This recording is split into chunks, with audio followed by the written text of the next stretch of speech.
Alright, hello and welcome to another Why Would You Use. So today, we have a new weapon to talk about, the Ferrox. So, this is the second gun staff, first is the Javelok, of course, and this is significantly better than the Javelok. This weapon is actually pretty incredible and kind of realizes the potential of a weapon like this. So, let's have a look at the build first things first.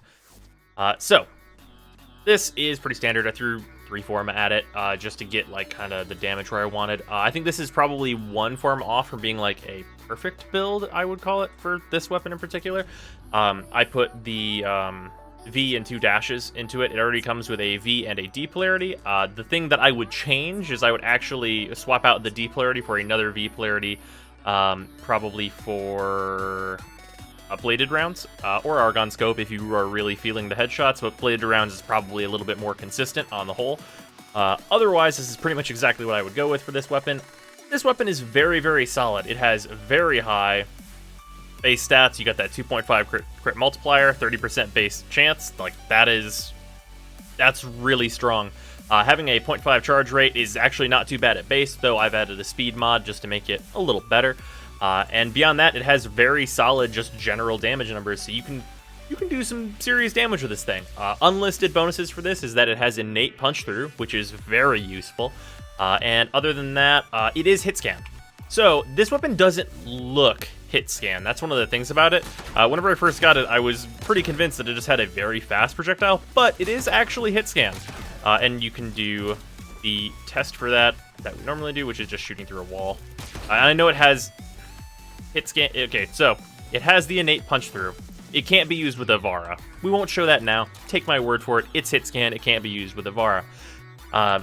It's very good. It does a hell of a lot of damage, and obviously with this much Forma, it's going to be able to do this test pretty easily. So after the end, we're also going to give it a couple shots at a couple level 100s, so you can see how it performs at some higher levels. I will say, this weapon has surprisingly low requirements to be made. A mid-game player, if you set it as like a goal, gonna have a really easy time making this thing, and it's on some pretty easy to get mods. Gonna really wrap things up for you in a lot of cases, I'd say. Just because it has really consistent critical shots, and it's accurate. If you add 1 speed mod to it like I have, it charges very quickly, and you can use it to solve some fucking problems. That being said, it also has its alt fire, which we can throw out there, and you can see it drags in enemies. So that is useful on a couple of different things. Obviously, it's not really particularly useful for this test, but in general, it has a lot of uses. There's that punch through, which is very useful. In general, it has a decently significant amount of uses, especially if you're using a secondary with this. You can just throw this out, just slightly short of getting that guy. You can throw it out, keep a bunch of enemies in a hallway. It'll grab like pretty much everybody in a hallway. I think it has a soft limit of being able to grab about 10 guys. So keep that in mind. It's not going to stop everybody that comes past it. And I wish that the pull was a little bit more consistent like tether grenades, but it's still very good. It's a really good tool. I was surprised to say that for Rhino, for Ironclad Rhino, where you need to have enemies grouped up for his ones that you can put on a very, very strong iron skin, this allows you to throw it out, have your secondaries still, get those enemies grouped up. Like maybe you're in a survival, you throw it into a hallway, you look down the other hallway, shoot some motherfuckers, turn around and be like, oh, these guys are all caught in this, use your one, build up your iron skin that way. Really strong for uses like that. So the throw is being used probably the kind of exact way I would expect these types of weapons to have their throw be used, which is not for damage, but for utility. To be able to have that extra effect on warframes where that's useful, or for situations that's useful in, and then just to have a solid primary fire, because it is a very solid primary fire.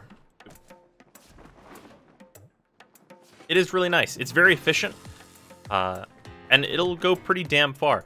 Using any of the like, control-oriented warframe, like Vauban, for example, because of its innate punch through, pulling enemies into a vortex and shooting one shot through and killing all of them, very, very useful for this weapon. Obviously, Vauban doesn't get much use out of the alt fire because he kind of does everything its alt fire does and more. But maybe you're on it. Maybe you're out of energy. Backup, you know.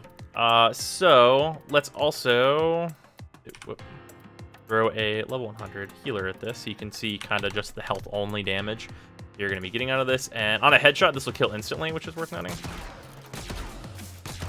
Do like 3 shots there. And then on a corrupted heavy gunner, we'll do a level 100. See the kind of damage you're getting with that.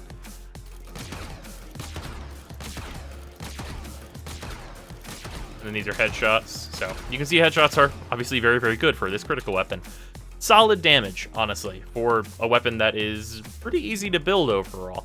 And it's got like the extra utility. I don't really have a lot of bad things to say about it. It seems like it's in a solid spot. MR7 makes a lot of sense for this because it's just slightly above the Soma. It has really high burst damage, which you would want. It's solid. It's kind of gimmicky, but the gimmick works, and I kind of have a hard time saying bad things about this. A lot of the reason the damage is okay, I'll point out, for some of you that are maybe saying, well, you didn't kill that level 100 heavy gunner very fast. A lot of the reasons the damage is okay is because the innate punch through allows you to just kill everyone in a hallway in a couple of shots. Like, it'll go through a lot of enemies before it runs out of punch through, and you can get a lot of kills that way. So this thing's solid. I think that the Javelok may have been kind of a failure of the new weapon type, but this definitely really succeeds. And if you're looking for a gun staff, this is one to pick up for sure, just because it's really enjoyable and it looks great, which is kind of on the side. So yeah, that's why you would use Ferrox, and I'll see you guys tomorrow.